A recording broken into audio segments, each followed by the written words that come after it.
po ng Doreng. Ako po ay si Remin. Tawagin naman din sa Baliwag. Remihiwa ay si Putok Tanin. Palatog Pinggan. Putok Tanin, oo. Anong araw yun? Ako ay maliit pang bata.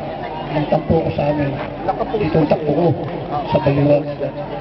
At masamunod sa akin ay si Rosalinda. Subalit siya ay nasa... Paano po ba? Gusto nyo dito? At sumunod naman kay Linda ay si Baby. Ang Nilita kung tawagin namin ay Baby. At si Nene. Ito ang bunso namin kapatid. Sana marami kami dito na itong mga pinsa namin kaya naman ay wala. Ang anak ng Chupiping, mga hindi nagpupunta at saka nagpadala. Yun.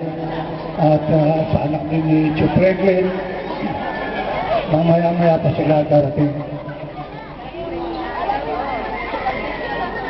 Ako lang po yung may sasabihin sapagkat gano'n nga unti-unting nawawala na yung aming mga matatanda. At bukod doon, kami nasa edad na rin. Dati yung panahon na maaaring nawala rin.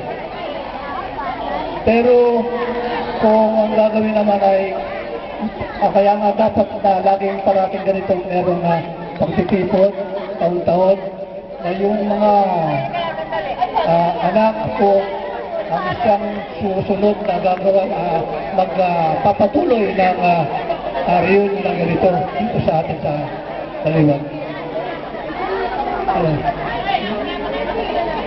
Pinakilala ko na si Nene. At saka pala kasama rin ang asawa ni Nene. Ang aking bayaw si Roger, ang dalawang anak, dalawang ako. At galit na ang asawa naman ni Baby, ang balagtas. So, meron pa rin silang ako. Ay, salamat.